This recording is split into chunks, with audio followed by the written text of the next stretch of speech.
You're listening to Shoe In, covering the ins and outs of all things footwear, from sneakers to heels, loafers to slippers, and every type of shoe in between. Brought to you by the FDRA, the Footwear Industries Association focused on retail, trade, politics, and fashion, helping create and enhance conversations on all things footwear.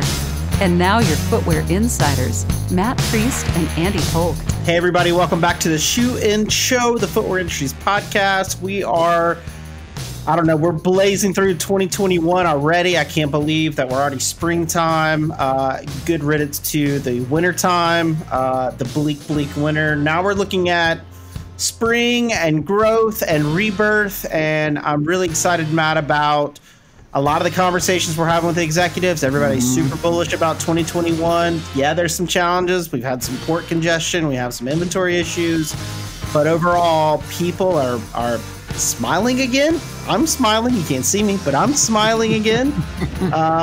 So I'm really looking forward to talking today to another industry leader, sharing her perspective about what's been happening, where we're headed as an industry, talk about some really, cool, innovative stuff and product, and just in generally the wonderful direction our industry is now taking. Yeah, man, I think we're all smiling with our eyes, which is apparently called smizing. I didn't know this, but that is a trend that we've all learned in COVID, that with our masks on, we are smiling with our eyes. But I can tell you that just looking at our business outlook survey, the quarterly one FDRA just dropped not too long ago, Andy, as you said, executives feel really strong, particularly about the second half of the year, in spite of the challenges. So Leslie Gallin, who's an old friend, she has been on this program a plethora of times in person on the shoe show floor. She was with us during COVID last year. And Leslie, it would not be a year of Shoe and Show without having you on our program. So I want to thank you so much for coming on today to hang out with us. I really appreciate it. Thank you, Matt and Andy and team. I'm excited to be here. I was thinking back that the last time we did this together was last March, about the same time. So it's quite interesting how we've evolved since that particular moment on the calendar. It's so interesting. What a difference a year makes, Leslie. Now, just so everyone knows, because you've been in the industry for a long time, you're well known across our industry and with our listeners, but you're into some new things. I want to make sure that we update our listeners on kind of what you've had your hand in recently as a consultant with the FFB Collaboration. What on earth is the FFB Collaboration, and what should people know about it? Sure. So FFB is a consulting group, kind of started grassroots in the Boston area. And the principals hail from Puma and Fenty and Estee Lauder and a few other companies as well, Salesology. And they are a minority-based consulting organization. And they have some fascinating customers that they are working with, everything from footwear companies to charities, to a blanket company. I mean, they really have a great roster, but their focus, and the thing that drew me to them for the moment, is their connection with, I'll call it, the real influencers in the Gen Z or the Gen Now community. So it puts a fresh perspective, with all that we're learning and doing now, that generation hasn't formed a brand identity yet or a brand loyalty. So it's quite fascinating on how one reaches out, secures that group, and at the same time doesn't alienate the baby boomer generation, who are really the ones with the money. So they are doing some really wonderful work, and their insights are fresh. So for me, I'm enjoying it right now. Truth be told, my love is the footwear industry and doing everything to help people. And as we know, organized one of the largest trade events, really created it for the footwear industry here in the United States. So I'm looking forward to seeing how this all evolves and what the next adventures will be. But in the meantime, it's really wonderful to stay plugged in and to be a contributor to the industry. Yeah, it really is. And I think we've all learned in this environment to utilize new tools to stay connected. And I tell folks all the time, we're communicating with our members at FDRA more than we ever have in our history, daily communication on all the different initiatives. And we'll have a working group call on an issue that you might think is not substantive or a big mover relative to the broader industry, and 100 people get on it because they're hungry for information and for engagement and for connectivity.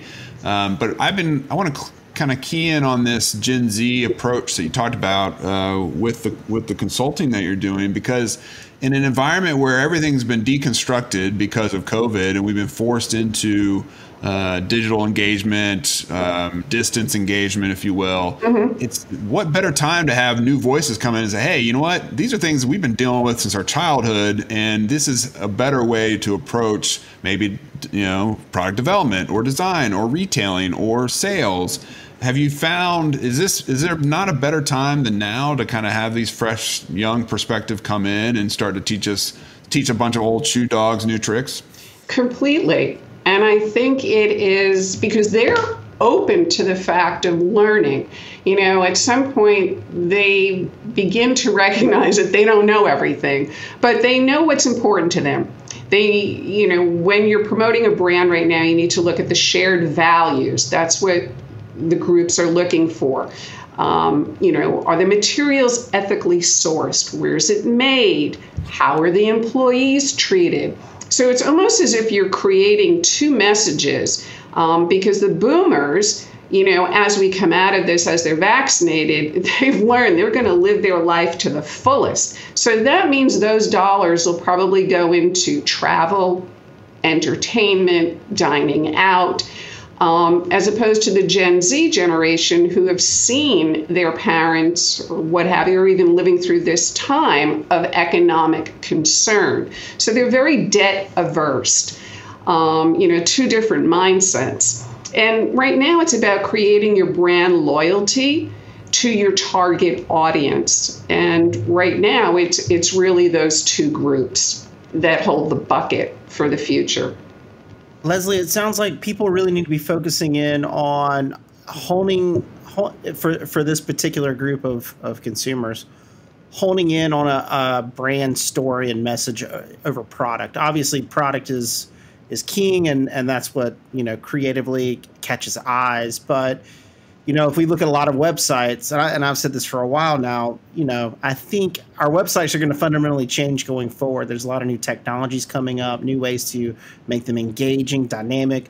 I think when we see, sales online going forward, that's going to change dynamically in the next 5 years, how people purchase shoes, especially this generation, buying it by voice, buying it, on Instagram or on Facebook directly instead of going to a brand's website. So, and thinking of that and how that goes, it just speaks to how marketing has to really change from this transactional view of hitting a consumer to get them to buy a product to actually buying into this brand. So I think it's, I don't know what you think of that and how you are helping people position on that, but it seems like we focus a lot on a story about one shoe or a collection of shoes, but not so much on our companies over the last several years.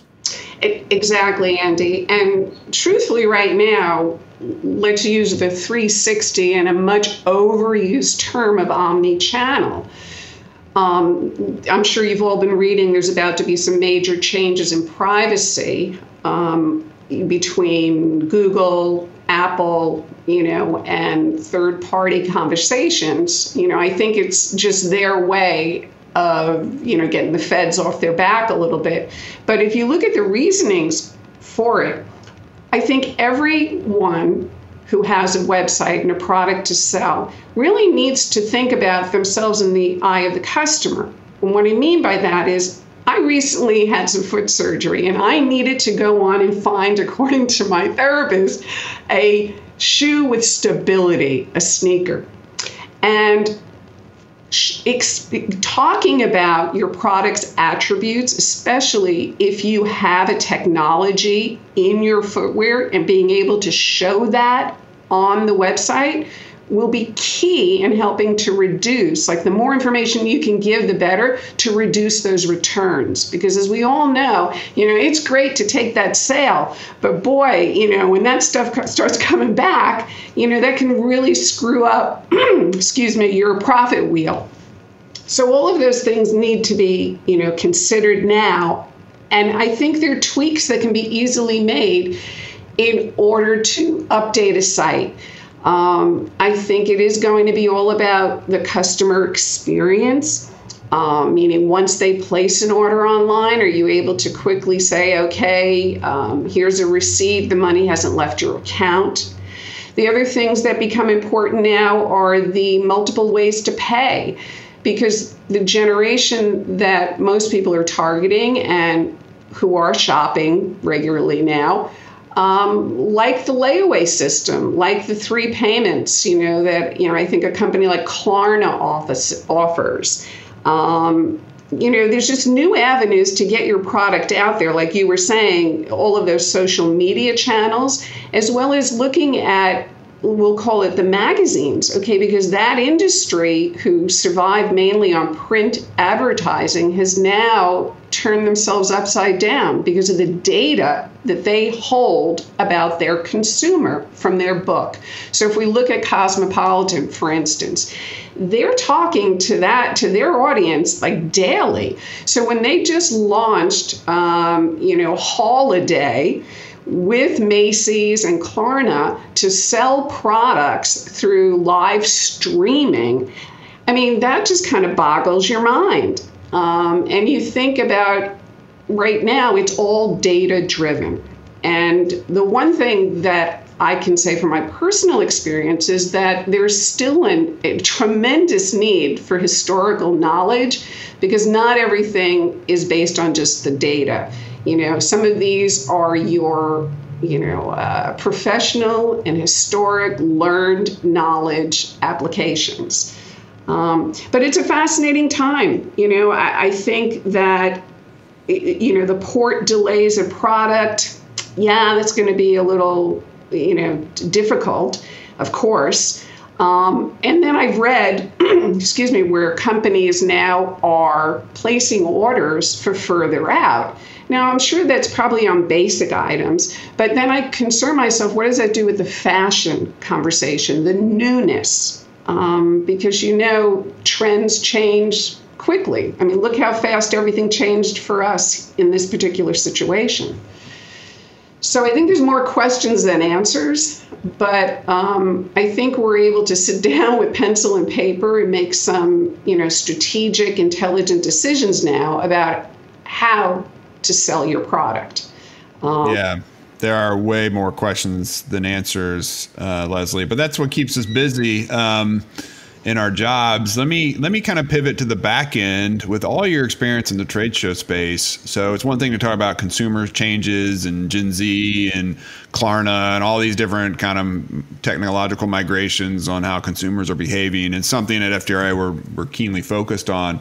But there also has to be a process by which we get that product to the consumer, and we develop it, we design it, we place orders, we connect in person and virtually, and all that. It was totally disrupted last year. But someone who's been in the actual show business itself for a long time, you have some keen insights onto what's ahead of us. And as someone on our working group, the Marketplace Working Group at FDRA, since our acquisition of Fannie, you've been one of the leading voices on ways to critically think about how we shake things up. So from your perspective, where are we on the trade show frontier? I've thought that we might be moving to maybe the regional shows will grow in importance just based on limitations in travel, et cetera. But I may be totally wrong. So where are we, from your perspective and your expertise, Leslie, on the trade show frontier? Thanks, Matt, for the question. I think as we all come out of this, people want to see each other. They want to touch and feel. So whether that's going into a retail store or planning for a trade event, I think the financial costs of doing regional events will eventually back up on people. And, they'll do the cost analysis, and they'll need and want to go to an event, probably a bi-coastal situation, making it easier in the beginning as things start to open up and people become more secure with travel and staying away and being with other people. From the sounds of it, I don't think we're going to get away from masks and being protecting ourselves and our customers, even once you've had both vaccines. So I think we're still going to have to follow the medical guidelines. But I'd say we're very bullish on the opportunities for trade events and people wanting to get together. I think from the groups and the people that I'm speaking to, the reality is that early in 22 would probably be our best bet to see anything, we'll say a full-blown opening at levels of both exhibitors and retailers attending in any level that we're used to seeing, if that makes sense. So I think before that, everything will be small, probably regional, but it'll work its way up into a bigger conversation. That's my 411. Yeah, Leslie, let me ask you about product. I think, all these conversations about the casualization that had been occurring forever, kept happening during COVID and maybe made it even.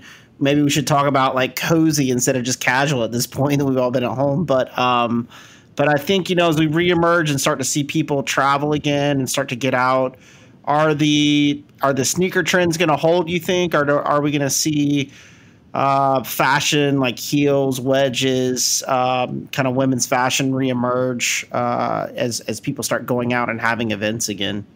So, Andy, that's a great question, because a lot of people that I'm speaking to are looking at this as the roaring 20s, like, right, after Prohibition and after, the influenza in the, early 1900s.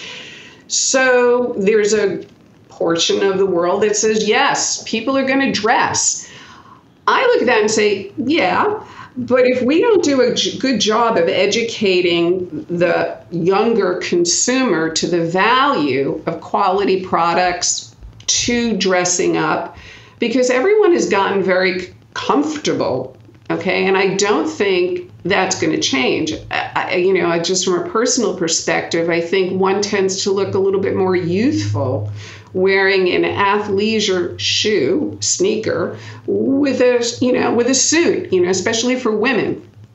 On the men's side, I think they've done a great job on product leading up to this by taking a, traditional looking, let's call it Oxford upper, and using technology for some sort of a sneaker bottom, for simplification purposes.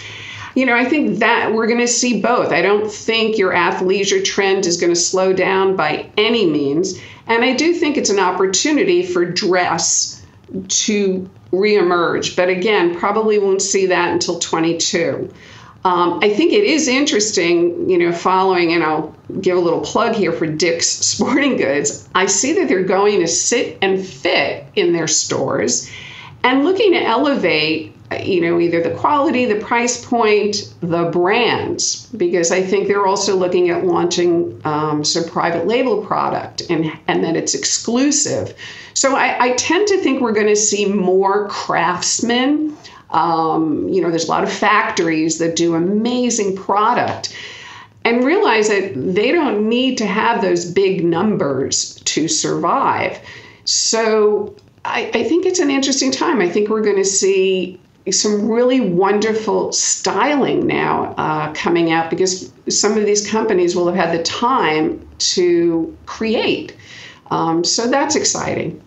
That is exciting. And I think that if you think about the footwear retail marketplace, it's more fragmented than ever.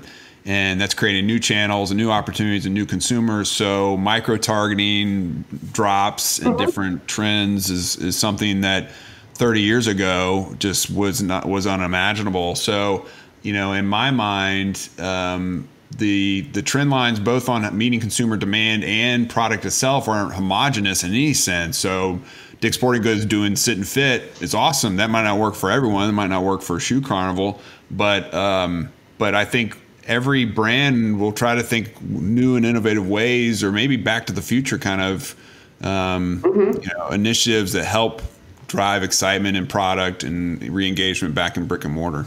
I totally agree. And so I'm very excited to see the launch of that sit and fit and the results.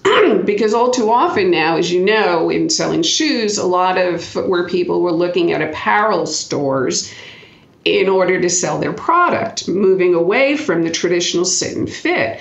But I think if we go back to the reasoning and the science of sit and fit, if there's something that the industry could do to promote that and educate and put a slick spin on it, it's a new way. It's another way of touching your customer and really getting to know them, because the better you know your customer, the better you can buy for your store, the better you can design your product, all through the supply chain. Yeah. So Leslie, let's put so it was a year ago we talked last time, at least in this setting. Let's imagine we're a year from now talking again in March 22. What do you think our conversation will be like then? I think it's going to be wonderful. I go in and out of this being optimistic, being, a little sad. It's always wonderful when we talk. No matter what the environment. And you know me, I'm an optimistic person. I'm always looking for the next thing and, how we can innovate. I think if we're talking a year from now again, I think we're going to talk about the booms and the companies that were smart and nimble, and how they're faring, and the trends at the time. If what we see, what we just talked about between dress and casual, I think both segments are going to be strong. So that's kind of, again, my 411 for the future. We will replay that audio a year from now and see if you're right. I hope I'm right. And if you're wrong, we'll just ignore it altogether and act like it never happened. Thanks. So with that, I want to bring in Jasmine Pendergrass, because she's going to bring in our world famous fashion, footwear, and focus segment. And Leslie, you are on the front lines of fashion, as we've been talking about in this program and have talked about for many years. So Andy and I can just sit back and watch you and Jasmine go back and forth on what's fashionable, and I'll be taking copious notes just to make sure I'm up to speed. Okay, I'm ready. I always love when we have Leslie on, because she's always fashionable. I always mention that when we have her on. So happy to chat with you today.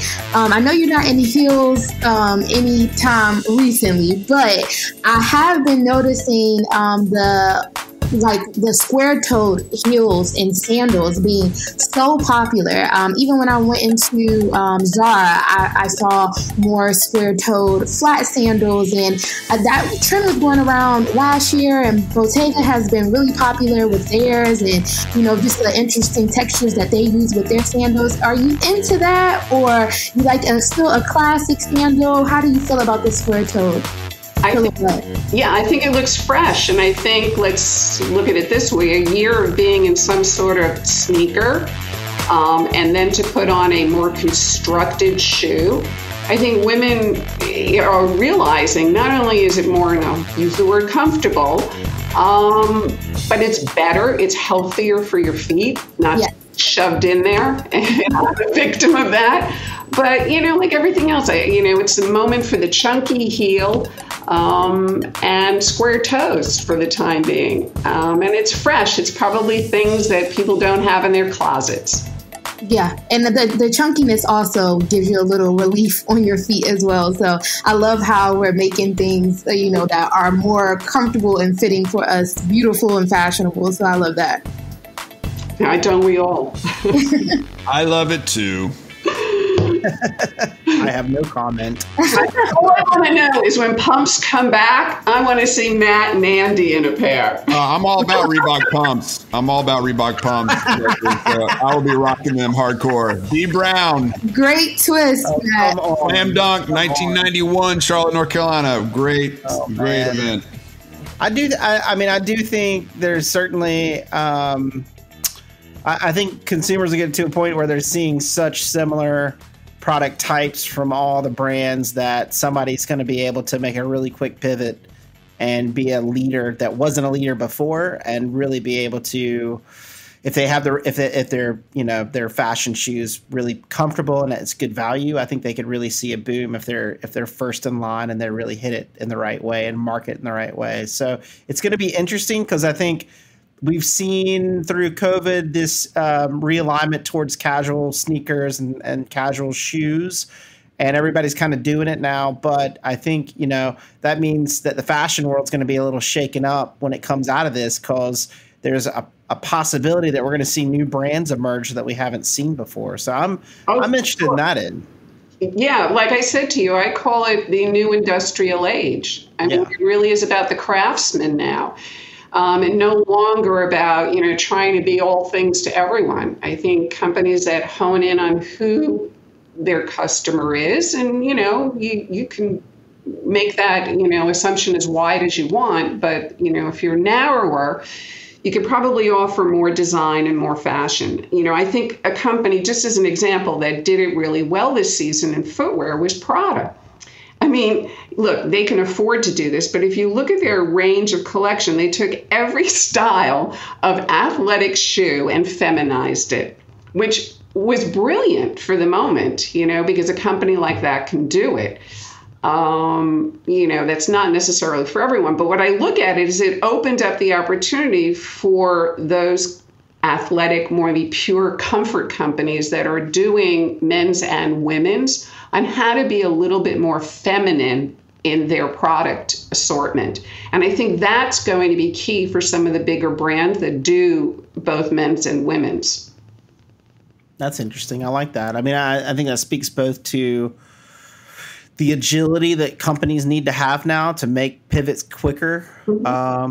But also, this idea of fast fashion going through product really quickly. I mean, I think we can get to a fast, sustainable fashion model where, we're changing seasons rapidly or changing models rapidly, but we can still invest in quality materials that are environmentally preferred and are eco-friendly and match the values of these new consumers that are coming to the marketplace, but still hit it the right way. And I think the future is going to be the brands who can do that, right? They can feminize their products if they need to. They can make their product more sustainable as they need to, and highlight those things and go in and out and kind of weave and duck. And in some ways, it's like that Bruce Lee quote, like "Be like water," where you can be almost anything in any season. So I think that'll be it'll be interesting to see, what these companies can come up with, because we've seen some of the emerging brands come out and they started with one single product and they're now expanding those product categories,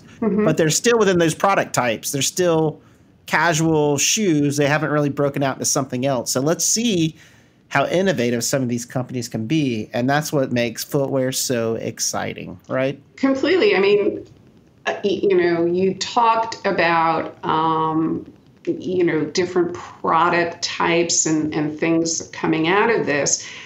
It is a fascinating moment. On a price point from fast fashion, I think that will exist and it's here to stay, but I think there'll be certain product types or categories that one purchases in the fast fashion vein. I think people will be looking more at quality and I use the word sustainability, lasting ability. I mean, you look at some of the heritage brands that were, perhaps handmade.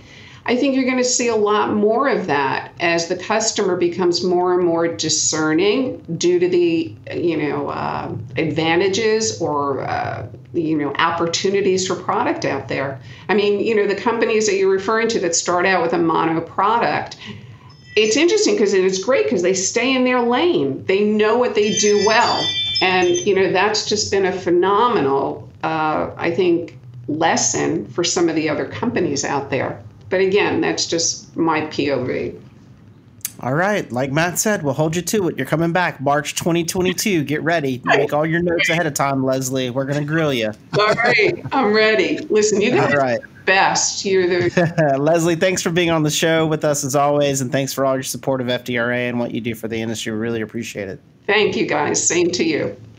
Folks, this is the Shoe and Show, the footwear industry's podcast covering the ins and outs of all things footwear, every type of shoe. You wouldn't believe the things that we get to look at. Ballerina shoes, prom shoes, bowling shoes, high heels, wedges, flats, sneakers, basketball shoes, cleats, golf shoes, check. Anyway, but we're always fascinated about the business stories and the business side of the industry and helping shed a light on best practices and tips. We try to make it a large table to bring people together around and listen to that and make their business a little bit better. So thank you for listening. Tell a friend, tell a colleague about our podcast. I think it could really help them. Even if you're not into the specific topic we talk about, I'm a firm believer that we need to understand the situational awareness of the footwear marketplace as a whole in order to strengthen our industry. So, folks, as always, please keep listening. Shoe It is here for you, and FDRA is here for you as well. So, with that, please keep wearing your mask. Please keep social distancing until that time we hit that herd immunity, and make sure you get your shot. If you haven't got it yet, get shot is my word. So, with that, thank you again, and Shoe In is out. Shoe In has been brought to you by the FDRA, the Footwear Industries Association focused on retail, trade, politics, and fashion, helping create and enhance conversations on all things footwear. For information about FDRA,